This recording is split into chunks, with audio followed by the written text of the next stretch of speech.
That was a fake meeting. We met 5 minutes ago upstairs. That was for show. Okay. The illusion just want to be is absolutely ruined. clear from the thing.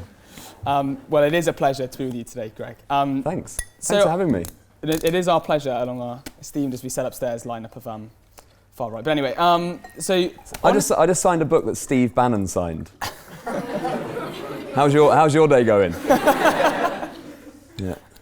On a similar note, so I want to start off with your love of radio and what got you into radio on a different note. So you've described yourself as a radio nerd. What was it about radio that appealed to you from the off? I didn't really know why I loved it, but I just remember loving it very much as a kid. And I would just sit and obsess over various shows. And then I think when I worked out that it was a job, it was a breakthrough and thought, well, they're actually, that's the thing that people do. And they, instead of, going to an office or being a teacher like my mum and dad were, Chris Evans' job was to go and do fun stuff. And I think that was when I thought, there's something about this that I like, and I think it was the idea that it's an enormous club which feels very intimate, because radio is completely different to TV in that you are broadcasting to one person in their routine, in their life. So you're being invited into a kitchen or a car or someone's bedroom, and that's a sort of a privilege, really, is that they're choosing to spend their alone time with your show or your voice, essentially. So I quite liked that, and I loved thinking that this was just for me, and I was part of this gang, and it didn't ever feel my favourite shows were ones that didn't feel exclusive, and it felt like I was allowed to be part of it. So I guess in that roundabout way, I really thought it was pretty magical that this thing was just sort of floating around the airwaves and you could tune into it. It still blows my mind a little bit. And is that kind of framed how you try and do your shows? Is it, especially compared to Nick Grimshaw's, your show has a more feel of being intimate and calm and for the listener at the heart. Has that always been what you wanted to try and achieve? Yeah, I think I've been roundabout trying to do it since I started on Radio 1, but it wasn't until probably the last 3 or 4 years that I met one of my producers, Chris Sawyer, who really understood what my brain was trying to do with all the stuff. And we did so all the ideas that you probably hear on The Breakfast Show now are various iterations of what I've been doing maybe for 10 years or so. We did things like sofa surfing, where I'd go and stay overnight with various listeners on the way to Tea in the Park Festival and stuff. So we were very much in with the listeners, not just doing a show to them. And I think now I've just managed to spend enough time at Radio 1 to sort of refine those ideas and be like, well, how can we actually make someone's day a bit better or make them laugh in the morning? So that's kind of the jumping off point for all the bits. But yeah, I think I love radio so much that I think I understand it more than I ever have done. And I'm still getting better at it, which is quite exciting as well. So as radio kind of struggles to keep up with television, as listener rates are kind of varying, but largely looking so they decrease, how does that make you feel, or what do you think? I don't think it does, actually. I think radio is actually, it fluctuates a bit, but I think radio, if you include podcasts in that, which is essentially radio, people are spending more time than ever with audio and storytelling and bits of fun, audio bits of fun. I do a sports podcast, I do a Tailenders cricket podcast as well, and you can find your little tribe of listeners with all those sorts of things. So I think with everything, everything's a bit more fragmented, and you have to work harder to get people's attention with stuff. But I think in terms of what there is on offer for radio and podcasts, it's never really been better. And TV, like linear TV, is the one that's really struggling, unless you've got a big behemoth like Strictly X Factor's sort of dead, isn't it? So in terms of the ratings, it's not really. It's hard. It's really hard to do, and it's nothing about the people who work on that show, because they're all very talented. But you've got to be really smart to get an audience in whatever you're doing. I mean, Netflix is on top now, and it's like everyone's like, oh my God, have you seen Fire Festival? Or like Netflix, oh my God, have you seen Sex Education or whatever? But we weren't saying that 2 years ago, so we might not be saying that in 2 more years. So you've just got to keep being smart with the whole thing, and never feel like you're done. I think that's how we feel on The Breakfast Show. Like we're really happy with the first 6 months, but what about the next 6 months? You've got to keep being good every day, really. So does it, in your mind, when you're planning for the next 6 months, you seem to be continuously topping, especially the big stunts that you do, like the Gregathlon. Yeah. Do you start reaching a point where you don't know how you're going to top the thing to the next thing? Well, you do get that fear sometimes, but eventually you relax, and as long as you can't ever create something when you're being stressed or when you're panicking about creating the next thing. So the best thing to do is keep calm and just trust yourself and and the team around me as well to come up with things. And the world is so connected. That makes it quite a lot easier to do big things like this, because things like the escape room that we did this week, which is where I was locked in a room. If anyone didn't know, I was locked in a room and I had no idea about it, and I had to try and, using the listeners, try and find the code to break out of this room. And it really took off because of social media, and we could tell that story on the radio in a linear form. There were Snapchat updates, there were Instagram stories, it was all on Twitter. You could pick a medium basically and follow this story. So it's a very rich world to do stuff. And also, because there's a lot of awful things in the world, there's a lot to pick on. There's a lot of, either you can pick on idiots and, do your funny take on idiots, or you can use the fact that people are quite sad about a lot of things and be a ray of light in their day. So it's actually quite easy. It's much easier to make people laugh now, I think, than it was 5 years ago. Big thing that you've got in the brain on the horizon? What are we going to do? We'll do something big in the summer. I don't know what that will be yet. We actually don't know. It's best not to. We're all absolutely on our knees after this Monday and Tuesday, because my team have been working on that for about 3 months. So they need to just, the next week or 2 weeks on the breakfast show will be light. Okay, so that, if you're getting into the show this week, it's not an accurate representation of it. It will be more music, less chat. It won't, of course. It'll be amazing. But yeah. Then just going back to Gregathlon, what was it like doing something? Oh, sorry. I was going to say one more thing about that. Is that we tend to do big events just to keep the noise going. Because as I was saying about making sure that you get people's attention with things. I think you have to do things that burst out of that normal Radio 1 bubble. And when we did things like the hide and seek thing with Grimmy last summer, or as they mentioned, the sport relief challenges, those sorts of things burst out of the bubble every now and then, just to remind people that you're there every day doing this sort of stuff. So it's very important to do those. So on the one hand, they are creatively really ambitious and we love doing them. But there's an element to them, I suppose, that is a bit, cynical might be the wrong word, but they are deliberate attempts of making sure that people know what we're all about. And why wouldn't you want to shout about a thing that you're very proud of? I think that's basically it. That's our equivalent of Coca-Cola advertising Coca-Cola every single day, because they have to, and they have to advertise in their Coca-Cola. So I think you have to keep reminding people that you're there and doing good stuff. Then how do you see, especially like the Sport Relief Challenge, as a platform for you to get across messages that you want to talk about, whether it be mental health or refugee crisis? How important is it for you to use the station that you have? We had a really big breakthrough, I think, with the Sport Relief Challenge around young people's mental health last year. Oh my God, pretty much a year ago, this next month, with the Beast from the East. I was reluctant to do another one because I get a bit funny about the whole, it's someone in the public eye doing something wacky. Does he actually care about the stuff? And it was interesting that we were allowed to pick mental health. And we said, well, let's see how it goes. And whatever the story is the story. And it was a big challenge. And we thought, well, I know that it can be entertaining radio in terms of it being fun to listen to. And we didn't really know how the stories would come across in terms of the mental health awareness.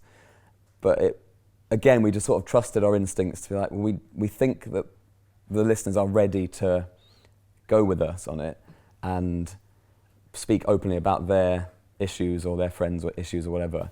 And it was really the most magnificent thing I've ever been part of. I think it changed everything for me in terms of what I realised what radio can do to someone's day, but on an even bigger scale than what I talked about when I first sat down with you.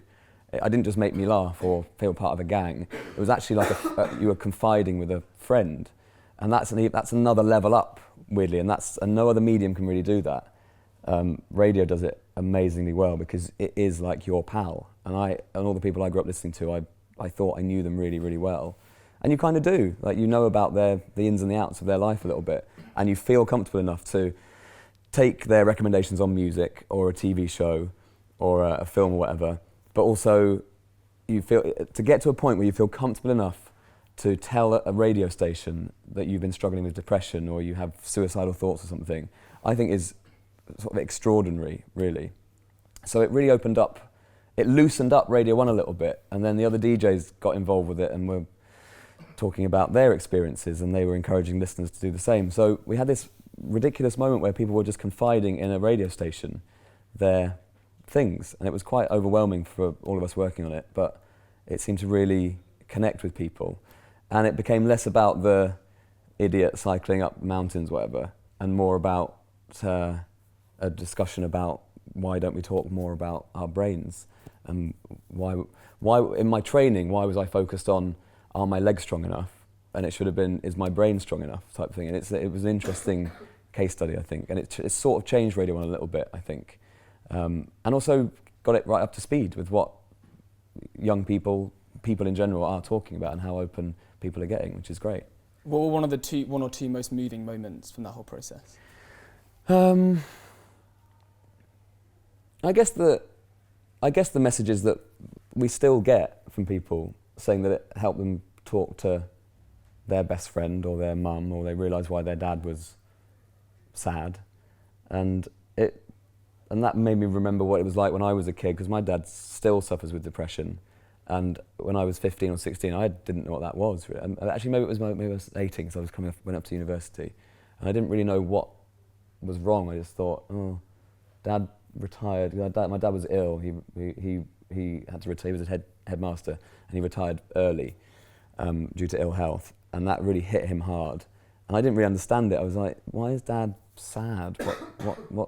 He's like, he's free. He's retired. he can go for walks and go to the pub all day.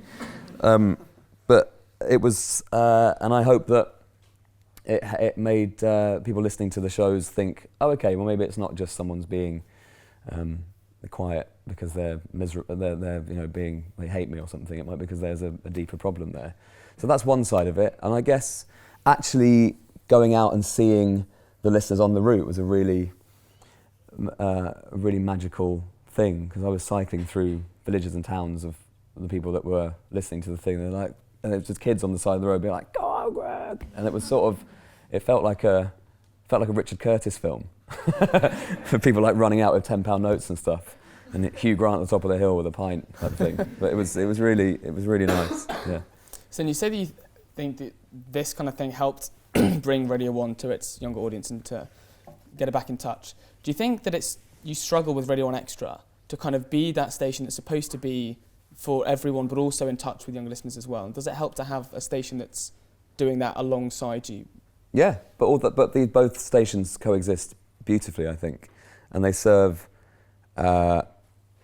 do serve different audiences, but there's a lot of overlap in those audiences, and that can only be a good thing. I think that's kind of the BBC at its best, really, when you've got three stations. We've got the Asian Network on the same floor as us as well, and we all know each other, and we probably should do even more together. I mean, Dottie, who hosts the One Extra Breakfast show, is on my show pretty much every week, and there's no reason why I shouldn't be on her show as well, and we should all share.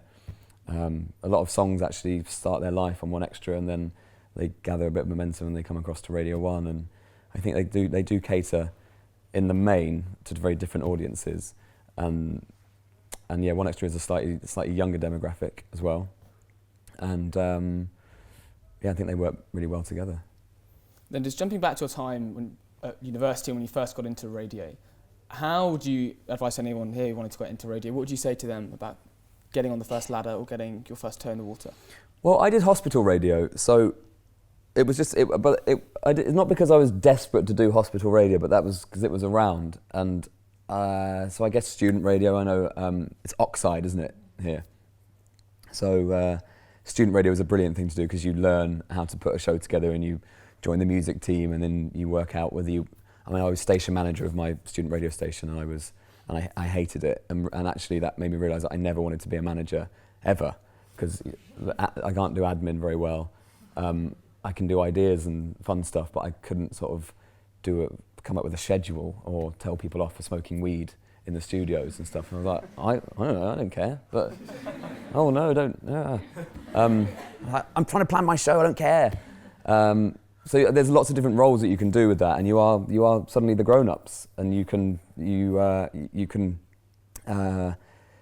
create relationships with the music industry as well. I mean, Grimmy, for example, he became a record plugger based on the contacts he made at his university student radio station, and then went on to sort of run music venues and all that kind of stuff. So there's lots of things you can learn from just being in that industry and make lots of mistakes.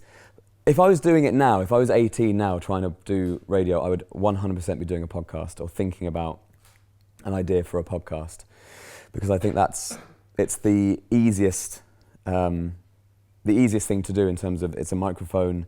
If you have a microphone and a killer idea, it could go wild, and suddenly you've got, like Alice Levine's podcast, My Dad Wrote a Porno, was recorded in their kitchen, and it was only supposed to be a few episodes of them just sitting around laughing about a real book, which Alice, I remember, brought it into the office and showed me some extracts of it, maybe about 4 or 5 years ago, and we were just laughing about it, and then it turned into this thing. So if there's a nugget of an idea, I guess you should explore it in whatever way, and just put a camera over it, talk to some friends about it, workshop the idea. That's how we come up with all our ideas on the breakfast show. It's not one person going, I have an amazing idea to get in an escape room. So someone was like, escape room would be fun, and then someone else says, okay, where do we do it? Do we do it like the escape rooms that you can do on a stag do? Do we do it as a listener? Where do we do it? Do we build a set? Do we have all of those sorts of things? And then it snowballs into lunacy that happened this week, where I nearly lost all of my marbles. Yeah, but it was all documented, which was really nice. You could chart the demise of my own mental health. I went, I have to go up some more mountains for this. So if you didn't get into radio, what do you think you would be doing now? That is a good question.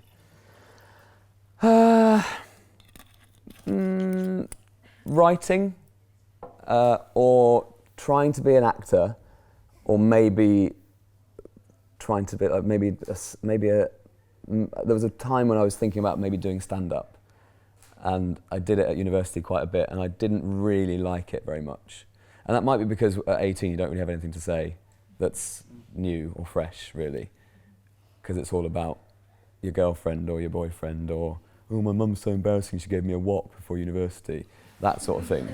And so I never felt like that was the best outlet for my creativity. But I still do, I want to write, I want to keep writing things. I mean, I love writing Kid Normal, and that's been a really, I've always really enjoyed writing and creating characters and dialogue and that sort of thing. So I guess that sort of world, I think.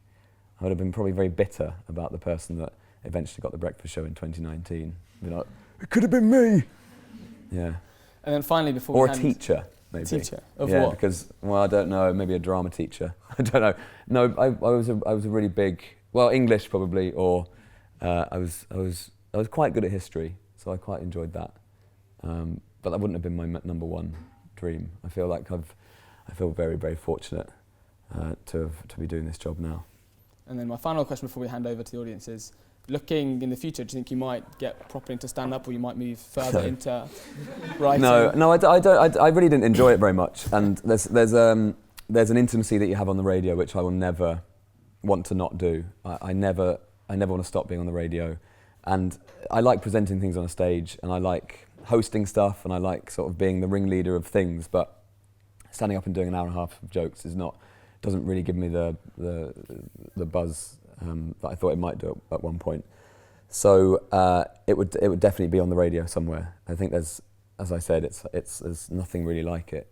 You can affect someone's day just by playing a very funny little short clip, and suddenly they're in their car laughing. I think that's quite a powerful thing. I mean, it's not a world-changing thing, but it can change your day, which is quite a good thing. How does writing compare to that? Very, very different, but we still get the same amount of pleasure from seeing young kids clasping their copies of Kid Normal and asking endless questions about. So Mary, why is she? Why does she wear yellow? Like, well, because I wrote it. But there's something amazing about the mind of a 8 or 9-year-old, which I probably relate to, because when I'm feeling calm and my most creative, you are fearless in your ideas, and there was not one moment in that escape room thing. It's a really amazing feeling that I try and hold on to as much as possible, where I was like, we can deliver this. I don't know how it's going to end, but I feel so excited about delivering this unknown, frightening thing that I'm not daunted by it, and I feel like we can play around with the radio station, and that's quite fun to have that. And it's not a power thing, it's just a sort of respect of the radio station, being like, what can we do? How can we push this radio station or this medium even further? So with the writing, having kids come up and be properly into the world that you've created is really nice. It's a very different feeling, but it's really good to see that kids still read books. I mean, not these boring things, but it's really. Oh, brilliant! The Dublin Review from January 1925. Cool. So, but it's really great to get, and maybe one day they will graduate to this. But it's good to get kids reading and see that they actually do like physical books as well, because that's something that people also wrote off a few years ago. People wrote off radio and was like, it's a dead medium, it's done. But it's absolutely not. It's the quickest, most reactive. It's there on the scene of a huge news event. It's the first thing, because it's someone on a phone. That's radio. There's no TV, there's no camera there really. We're doing a live, different, maybe FaceTime video and stuff. But radio is quick, and it's very, very reactive. We were on air and Prince died, and then the next link, you're talking about it. You don't have to interrupt the programs and put a news flash on or whatever. It's there, and it's evolving the whole time, which is very, very exciting. I've completely forgotten your question. Well, I think that's a good point. A good time to move over. But anyway, what was your question? About writing, I think. Writing. Yeah. I don't know. You did good. You did good. Cobble the answer together. So if you want to put your hand up and ask a question, when the microphone comes to you, please do stand up. Yeah, let's go to the hand. Hi. Thanks for coming when presumably you're quite hungover after the Brits last night. I would like to say that I am probably just tired. That's what I tell my children. Yeah. Can you tell? Is it because I look like a bullfrog with my big sagging eyes? You look great, it's fine. Thanks. My question's about music. I was wondering how much of the set list during your show do you get to choose? And how much of it is determined for you? Well, the Breakfast Show is mainly the Radio 1 playlist, and it's supposed to be a showcase of I suppose that it's supposed to appeal to the widest audience, so we tend to play the most popular songs around, but I do get a lot of choice. I get to do my tune of the week. That can be pretty much anything that's I think is going to be interesting to the audience, or an artist that might be big in 6 months to a year's time. So people like Sam Fender or Grace Carter or Lizzo or people like that who we know are excellent but might not be known that widely yet. So it's a really great platform to do that. And I also get some free plays just to chat about songs that I might have heard. It's actually it's weirdly relaxed to a certain extent, in that if there's a reason to play something, and it's not just me going, here's my favourite song in the world, and it's totally irrelevant to the listeners, then we can play it. So it tends to be more about stories and a reason to play something. But then again, if a new band came up and just thrust me a CD, and we listened to it and we're like, hang on a minute, this is amazing. What's the story here?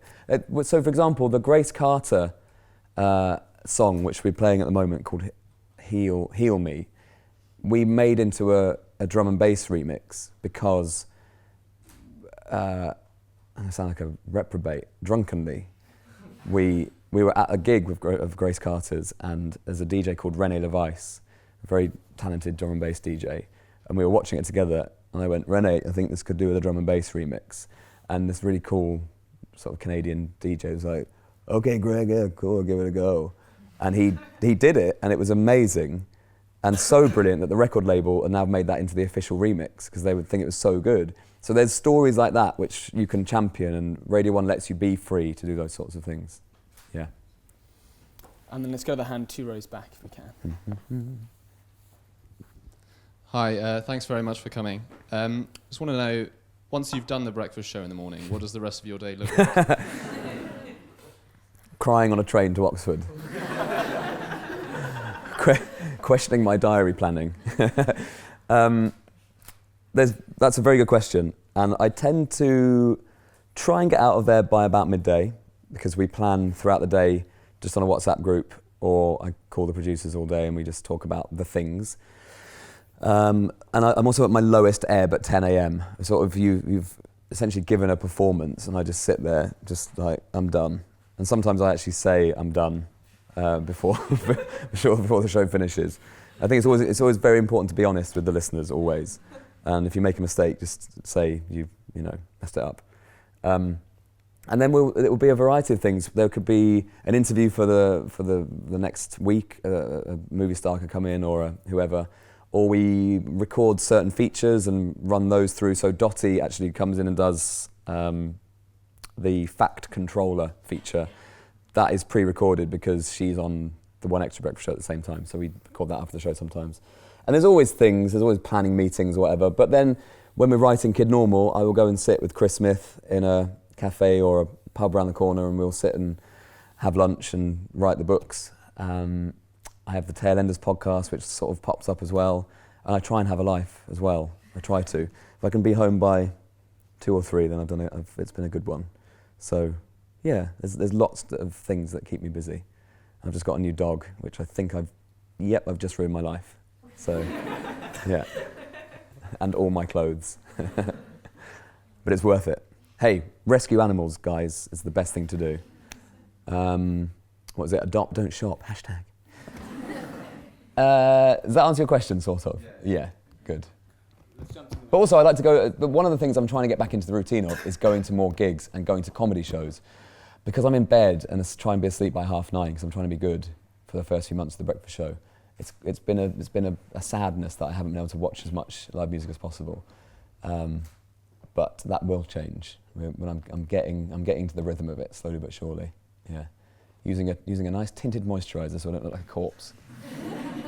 It started off as Bella's, and then it worked. And I was like, oh yeah, I don't look as dead as I feel. And she went, well, you can't use mine. So I just bought my own. And that is an Oxford Union exclusive. Well, then let's jump across the aisle to the hand there. Hello, hi. Hello. I was wondering what your personal taste in music is and what you listen to away from the radio. If you get bored of all the pop music or... Yeah, I love pop music, and I hate any form of snobbery about a song unless it's... I'll come back to that. But I love bands and guitars and singer-songwriters. So that's, I guess, when I was at university, that formed my musical preferences, and I just fell in love with bands like The Strokes or Kings of Leon and Maximo Park. I don't know if you remember them. One of my favourite bands from the Northeast as well. So people like that, and then anyone who's sort of doing that thing now. So people like Sam Fender, I think, is really exciting because he is a genuine singer-songwriter that's not manufactured anyway. I think he's the real deal. So people like that, but I do love pop music. I love cheesy pop songs, and I think there's definitely a place in the world for all those sorts of all that music. And I think if I hated pop music and I was doing the breakfast show, I think that would be a really stupid thing. It would have been a bad decision by the BBC if I was a music snob. But yeah, I mean, I like the War on Drugs, those sorts of bands. Foals. I've never been more excited about a band coming back. I think they are one of the few young bands who can be festival headliners now, but they'll be festival headliners for the next sort of 10 years or so. So bands like that, and I try and shout about them as much as possible without sounding like the old indie kid with my indie hair. But some amazing photos of my indie hair online. which I was thinking of bringing it back, but no, I won't for now. But yeah, that sort of thing, I'd say. Well then, yeah, let's come across the aisle and get to the hand, you sir. Obviously the Brits last night, 1975, One Big, bands like that. Yeah. What do you think of the state of music at the moment and bands like that and what they're doing for the music industry? Do you think it's a good thing? Do you think people like Matty Healy are having a good influence? Yeah, I think so, because he's sort of interesting, Matty Healy, and I know they're divisive, but any really successful band that crosses over like that are divisive. I think any band that play instruments and write songs together as a 4 or a 5 should be encouraged, and it's good. It's just good for kids or people growing up to see people with instruments actually making music like that. I like that band. I think they're really. It's sort of extraordinary that they have done so well in the climate of pop. But I guess they are a pop band that have crossed over when they play live and stuff. So they're a kind of an anomaly, I think. But it's great to have a big British band that are doing stuff like that. Yeah, the state of music is an interesting one because I think people are like, oh, music's a bit shit, but there's always been shit music. That's how the world goes round. There has to be terrible stuff for people to love the good stuff, and I think you have to have that.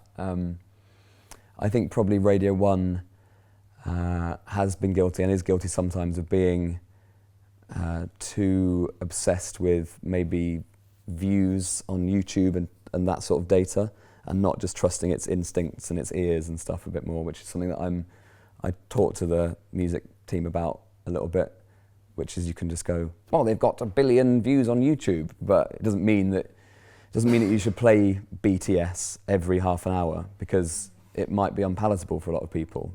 And I think you can be led.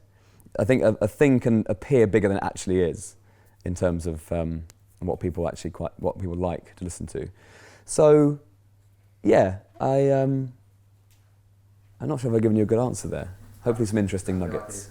I feel like you pretty much summed up the state of music by that. Yeah, I think, but it's the same with everything. It's the same with influencers as well. Which, if you follow me on Instagram, you'll know that it's a real bugbear of mine.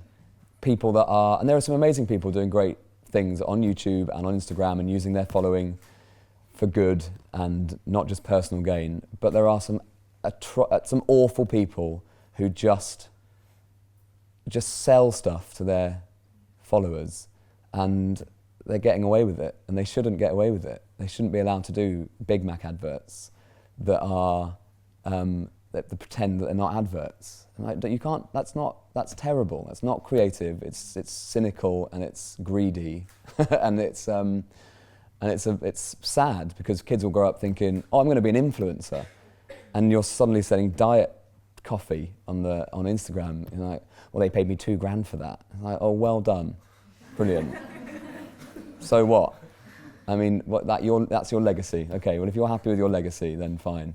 But I think but that's not help. It's not helping anyone. And I'm not saying that everyone needs to be altruistic and help everyone the whole time. But I think when you've got a platform and you've got a voice, you should use it with caution, and think about, how can you actually make the world a bit better and not make it worse by just flogging bad clothes. Let's take another question. It never ceases to amaze me how much people love cash, is what I'm saying. It's extraordinary. You see some people on Instagram, you're like, you love money so much. And I find that quite sad anyway, but yes. We'll jump across the aisle to the hand over there. Hi. So you said it feels like a bit of a performance. So have you got to the stage where it feels like, oh, this is my job, or do you still feel kind of nerves, like the pressure of the listeners every day, like watching what you're doing?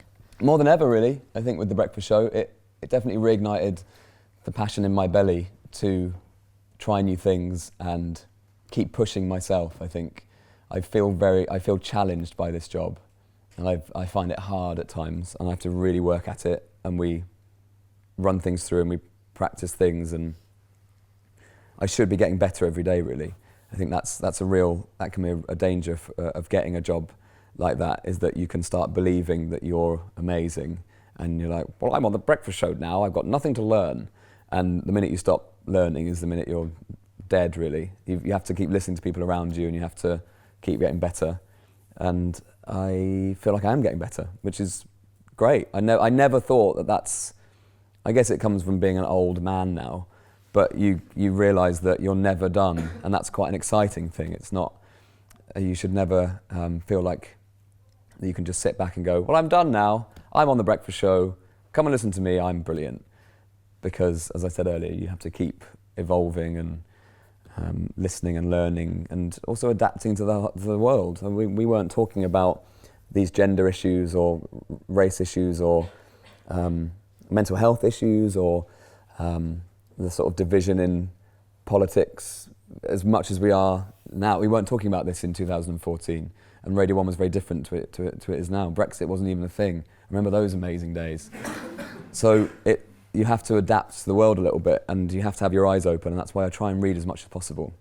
I wouldn't say I'm an expert on really one particular thing, maybe apart from cricket and radio and maybe The Simpsons, and probably the work of Steve Coogan, but and Michael Palin. I'm an expert on Michael Palin, but aside from those things, I'm not an expert on anything, but I have to keep across all the bits. So I should listen to Radio 3 and work out what they do, and I should listen to the shipping forecast. And I need to be connected to the world. So I don't know what I'm talking about now. I'm just rambling like a mad person.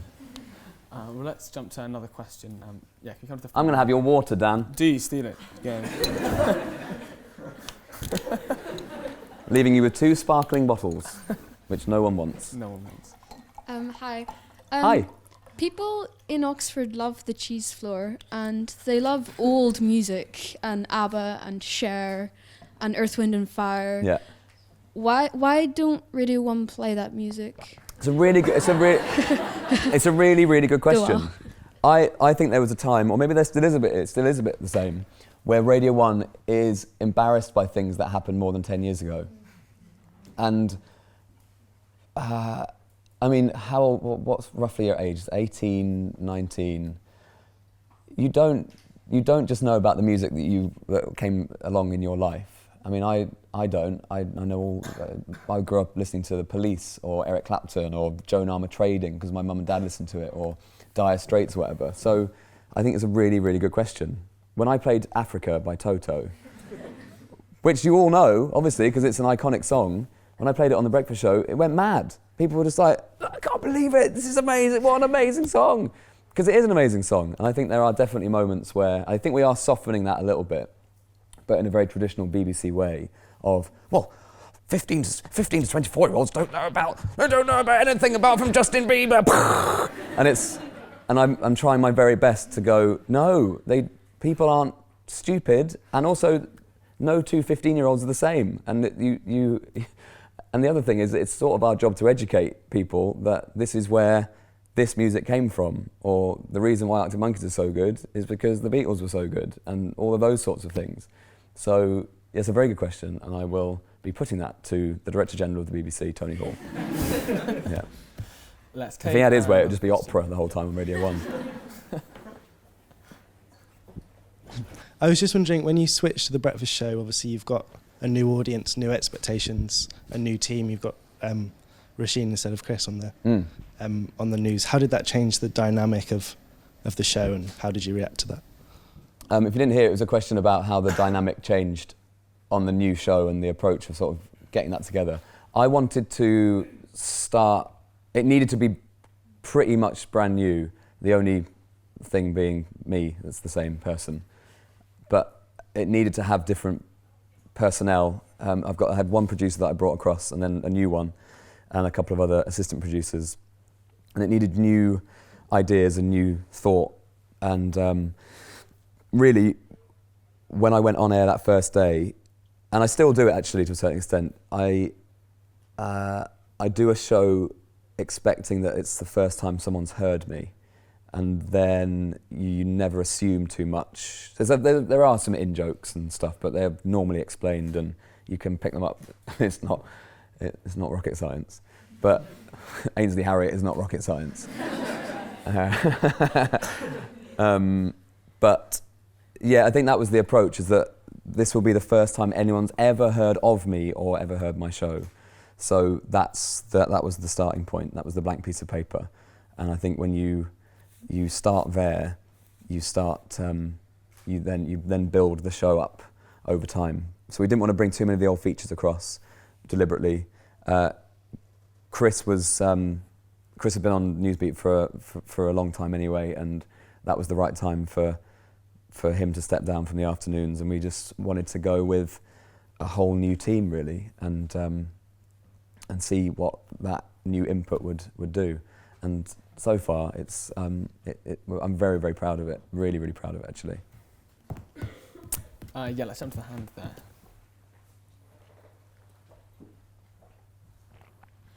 Hi. Hello. So what is your favourite thing about Chris Smith, and why is it that you guys click so well?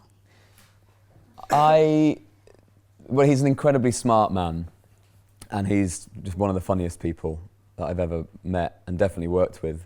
He's got a very funny mind. We have a very similar sense of humour, but we bounce off each other very well, and that we just quite like making each other laugh. And we know sometimes you have that connection with a friend where you can just do a look and they start laughing, or if someone awful walks in the room and you just go ugh, and they know exactly what you're thinking.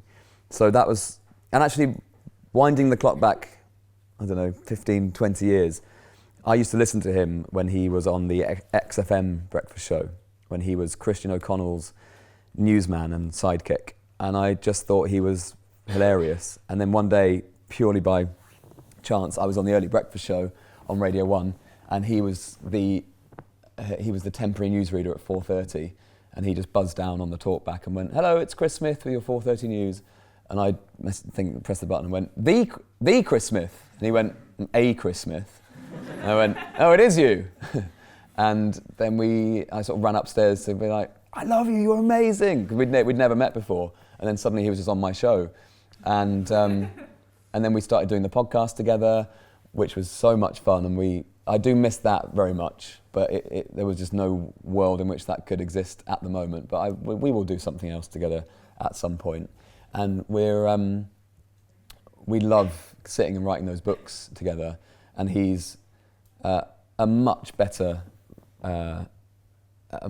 writer than I am in terms of coming up with plot and arcs. He's got one of those minds that can sort all that stuff out, whereas I like to do dialogue and jokes and character. So that's why we work well together writing books. But I think Chris will go on and write books on his own and become an enormous author.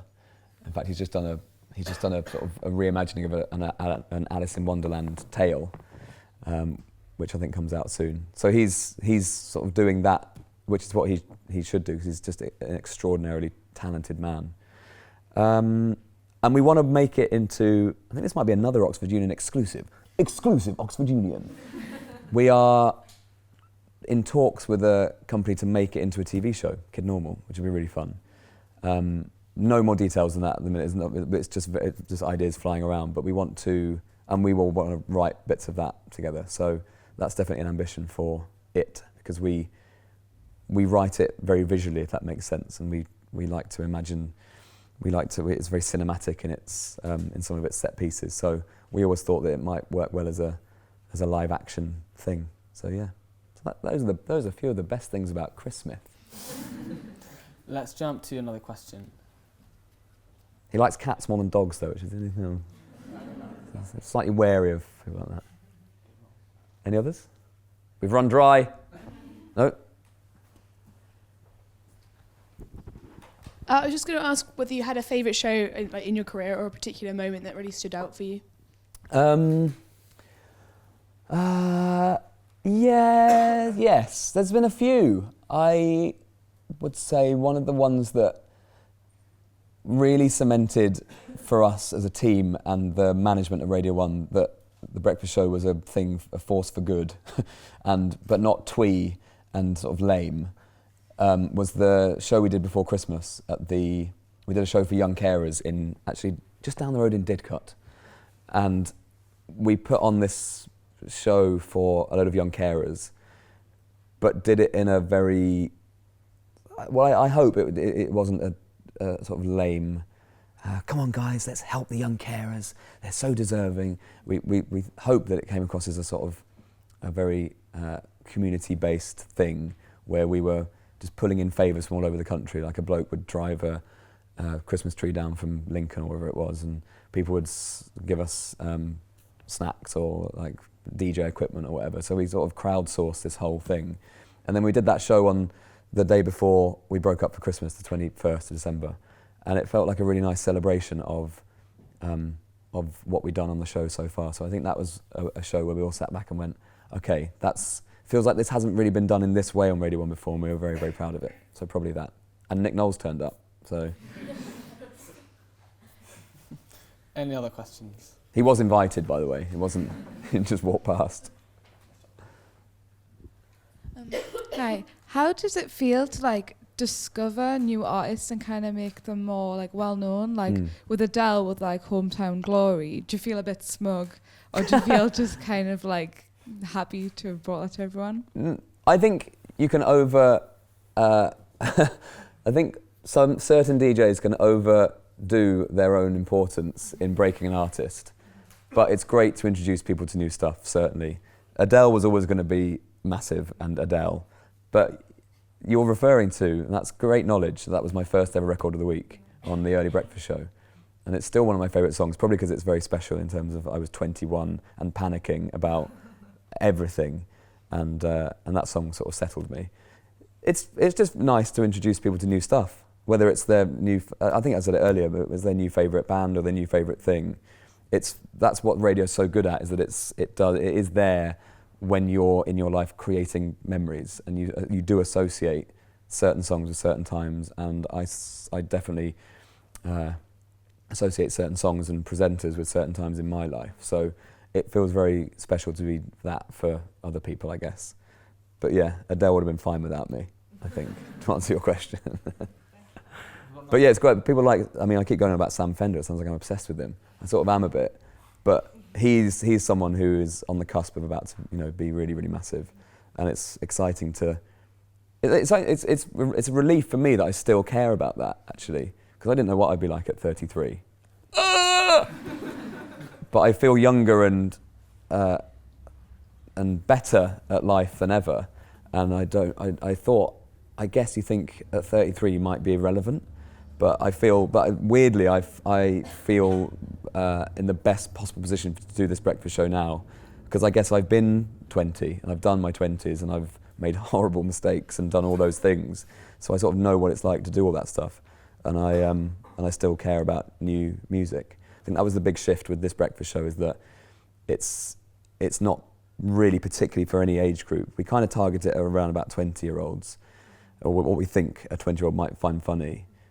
But that's a massive guess. But hopefully you pick up kids who are younger, but it doesn't alienate people who are 30 or 40 or 50 who really like pop culture. And that's fine to like pop culture and like hearing the latest stuff. My dad loves your show, and then I love your show. Great. So No, that's good. I think that's what a pop music station should truly be about, and it shouldn't. And there are other stations that sugarcoat this weird make-believe pop world, whereas I think Radio 1 sometimes is really good at cutting through all that and just being like, well, that's fun. That person's an idiot. This pop star's really embarrassing. Or this is funny. Or this. And I think that's you shouldn't hold pop music in too high esteem. And I think certain radio stations do. Capital. I think it's like it's not real. No one talks like that. That's not what humans are like. But Radio 1 is very good at talking like humans, and I think people relate to that, definitely. No shade. Have you got another question? There's some amazingly talented presenters on Capital, but they just don't let them talk. They just don't. I don't know why. It's annoying. It's annoying because there's some great presenters that don't ever get a chance. We'll jump to the hand in the back, and then we'll come.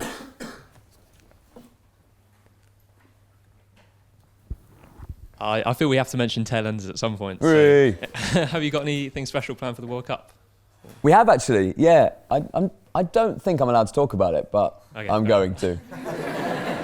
I mean, it's hardly an earth-shattering press release, but we are going to do some live radio shows during the World Cup, and we will do some more tailenders, and we're going to do a couple more live tailenders shows. This is a podcast, by the way, that I do with Jimmy Anderson, England's greatest ever bowler, and Felix White, formerly of the Maccabees, one of my favourite bands because I'm an indie kid. And we do this cricket podcast, which kind of came out of, well, nowhere really. 5 Live said that they had some slots to do. They said do 6 podcasts, and we did it, and it was really fun, and it just found this audience. So we now do that, and it's loosely based on cricket, but not really about cricket. And it's, yeah, I don't want to say it's exploded. That would be a bit over the top, but it's I don't know, enlarged. What am I talking about? But yes, so tailenders, we're going to do some more of that in the summer, because obviously the Ashes and the World Cup, it would be very stupid not to do something. So I'm excited to do the first sort of live shows with Felix and Jimmy on 5 Live, which will be great. And then I think we've got time for, we'll take the 2 questions, we'll take these 2.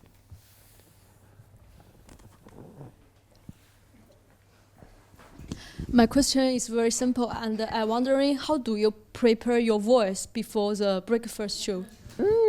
That's interesting. I usually have a Marmite bagel. And so lubricate the old larynx. I don't really do much preparation. Maybe I should do some gargling or some scales, perhaps. Use a tuning fork, something, I don't know. I don't really do much. I have a little stretch. But nothing much. And today I'm maybe an octave lower than I usually am. Not so much. I make sure that I'm well hydrated, and I make sure that I've eaten something before the show, because I get very low on energy if by about 7:30 I just sit there and just question everything about my life. So, and you can't be sad on a breakfast show, because you've got millions of people who are more annoyed than you are about being up. Because I'm doing a really fun job, and lots of people have to do quite annoying commutes or whatever, so you can never be the guy that's like, oh, tired today, because that is the stupidest thing you can possibly say on a breakfast show. In fact, we have an alarm that we sound if a pop star says, if I say, how are you? They go, oh, I'm tired. No, you're not allowed to say that. Get out. Come back in. You've checked your privilege. Oh no, the millionaire's tired. So hard being a millionaire pop star. That's another thing. It's not hard being a pop star. So don't let them ever tell you that it is. Okay, it's not hard. It's bad if you're not very good.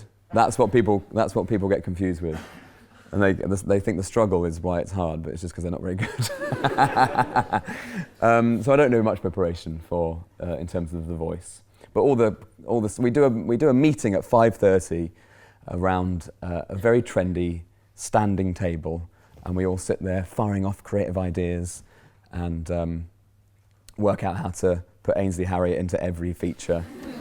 So we have a meeting at 5:30, which I get in for, and then we essentially come up with the show in about half an hour in that morning, because we bring all the stuff that's happened overnight, and I feel like it's fresh snow. We just go, this is amazing, what can we do? No one's touched any of this, and we can just do something brilliant with it, hopefully. So yeah, that's the prep. And then the final question, Justin. Yeah, I feel like my question's more of a downer, but Oh no! Aren't you too old to be doing this? Who are you? Yeah, I don't actually watch your show, but it's fine. It's the radio, you listen to it, so it's fine. Yeah, so I was wondering, as you said like a few minutes ago, how no 2 15-year-olds are the same, and taking that in the context of your show providing an outlet for like mental health and stuff, I was wondering if you ever kind of end up feeling quite powerless in your position to offer like personal advice through the radio, or do you think that like, because obviously it is doing an amazing thing, but at the same time, Well, I think you're right. We don't dig deep with every issue and zoom into absolutely everything. I think it was one of the great things about that Sport Relief thing was that it just, in general, when you've got a big station like Radio 1 saying it's okay to talk about these things with your mum or your sister or whatever, that's quite a powerful thing. You can't possibly go around and individually tend to every single person. But in a way, but you sort of can, because radio is a companion, or a podcast is a companion, and it is like a little, sometimes I definitely feel it now with certain podcasts and shows, that they are my little sanctum where you can just escape and just get lost in a great story or a great discussion about a thing, or just a fun show. So in a way, it sort of does, in a roundabout way, it is your pal when you are feeling, radio's sort of there when you're feeling very happy or when you're feeling very sad. It's a constant thing that you can dip into. And that's, I think, where it can help. That's what I try and promote, I guess, on my show, which is, I don't expect people to love radio as much as I do, because that would be bonkers and completely unrealistic. But if they liked it 1% as much as I do, and realise that it can be a good addition to their day, the listeners, then I think that's the win. That's my aim, really. That's a nice place to end on. So unfortunately, that's all we've got time for. But ladies and gentlemen, please do join me in thanking Greg James.